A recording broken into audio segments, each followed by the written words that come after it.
Please welcome Multi-Faith Neighbors Network co-founders Imam Magid and Pastor Bob Roberts.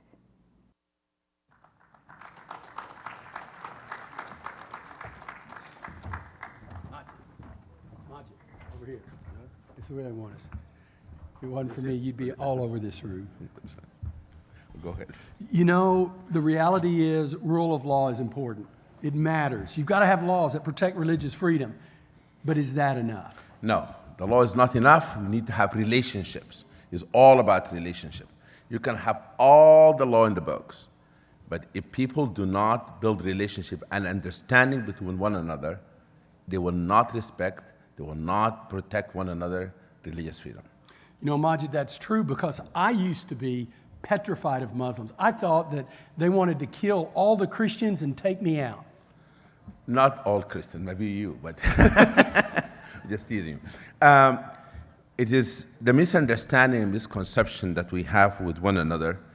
60% maybe for evangelical Christians have misunderstanding about Muslims. We just don't like them. We don't have a misunderstanding. We just don't like you. And until we brought the pastors and the imams in the same room, who have not met ever a clergy who's imam or clergy who's Christians, the misconception, misunderstanding have changed. So the biggest challenge for religious freedom in America, as an evangelical, I really don't see it as laws. Yeah. More than anything else, I do see it as relationships, because when my tribe has a problem with his tribe having religious freedom, then what difference does it make if the laws are good, if you're going to have hate speech coming out of pastors' pulpits on Sunday morning? I mean, I heard about all the hate speech that the imams did around the world toward Christian pastors in America. I actually discovered it's reversed here in the States. And there are really some pastors that if you listen to them, they make harsh, inaccurate statements about Islam. But what's interesting is every single one of them that builds a relationship with an imam changes their mind. And it's not because they discovered a verse in the Bible that says love your neighbor or love your enemy. And it's not because they theologically came up with the framework. It's because they got to know somebody. Yes, they were humanized. Yeah, we discover in this journey, whether in the United States or overseas, that when people spend time together and they get to talk about who they are, talk about their family, about their communities, just misconception, misunderstanding completely turn. And we have seen it, even overseas in Uzbekistan, in Pakistan, places we brought Muslims clergy and Christian clergy after they left our retreat, how they made a commitment to stand for each other. And we have an example here in America, by the way. Yeah. A mosque was burning in Seattle. And while the mosque was burning, a Christian pastor who attended our retreat, Evangelical. Conservative. Negative view of Muslims. Absolutely. Loves pork ribs.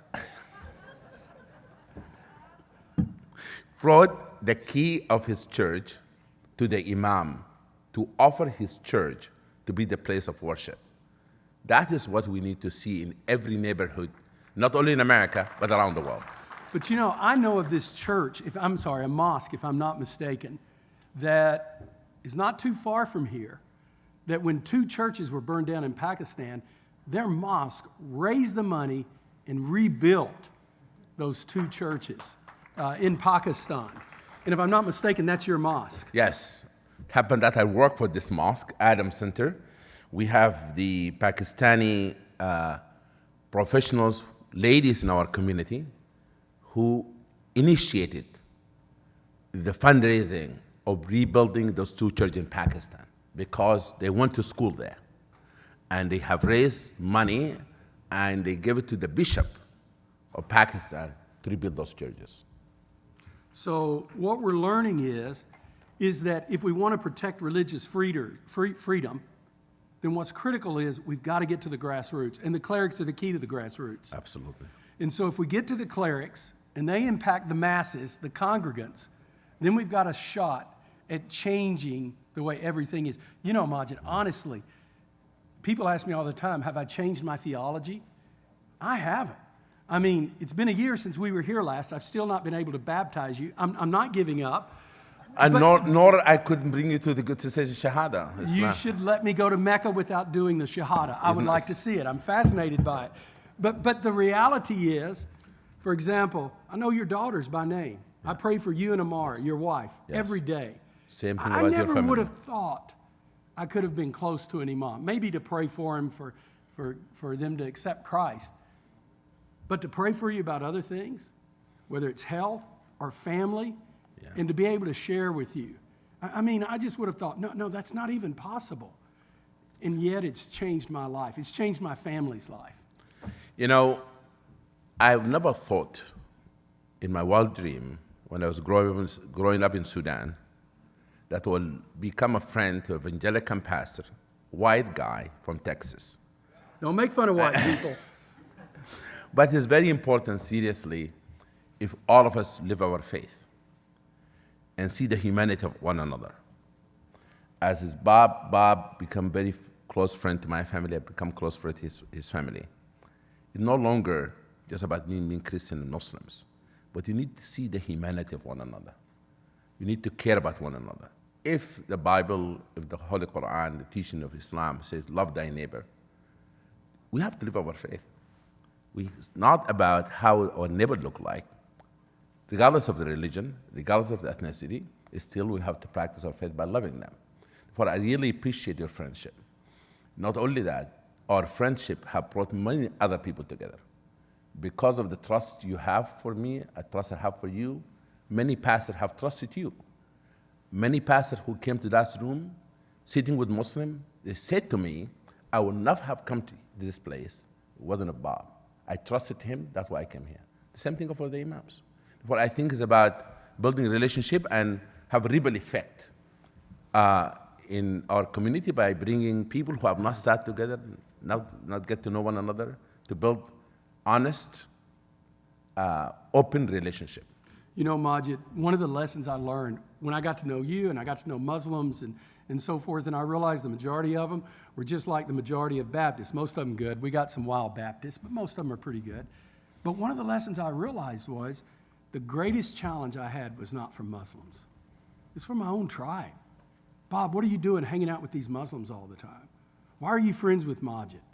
You know, and a lot of times I've just had to learn, if you love people, it's going to be people from your own tribe. You know, they said, you know, you're a Muslim church or whatever. I said, no, I'm not. I want to baptize every one of them that comes in our doors. But that's not enough. There's some people in your religion, their goal is for you to hate people of another religion. That's true. And that makes no sense, especially if you're a religion like Islam or Christianity that wants to spread. Who wants to follow your religion if it's a religion of hate? Who wants to do that? It ought to be something that's different. And I am, Magid, I'm excited about the younger generation. I mean, my kids, you know, they go to Ramadan. We have their friends come to our church for Easter. We've had Muslims and Jews and everything else in our home for Easter and holidays. They like biryani and hot food. I like biryani, and I love all the dips, and I love lamb. Y'all got me hooked on lamb. So let me ask you this, Magid. Yeah. What do you think? I mean, grassroots. We're not talking to a room full of pastors. We're talking to diplomats, probably a few clerics and so forth. But what would you say, if you're going to do something grassroots, what is the most important thing someone could do here? I mean, we don't think about relationally getting along as being core to religious freedom, but it is.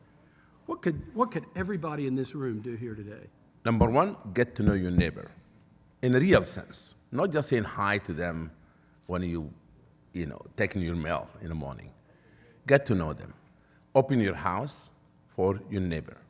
Number two, that people have to, as we always say, find a project in your neighborhood where you improve the neighborhood by having social services. Remember the theory we have, head, hand, and heart. Yeah. We ask people to work together. If they do that, then perhaps maybe the perception of one another changes, and then develop this connection of the hearts. Therefore, we want people, when they talk about religious freedom, not to be lip service. Yeah. Go in the neighborhood, get to know someone who does not look like us, does not believe in the same religion that as we do, and build a relationship with them. Open your home to them. I love you, Magid. Love you too, brother. Let's go eat some lunch. All right, thank you.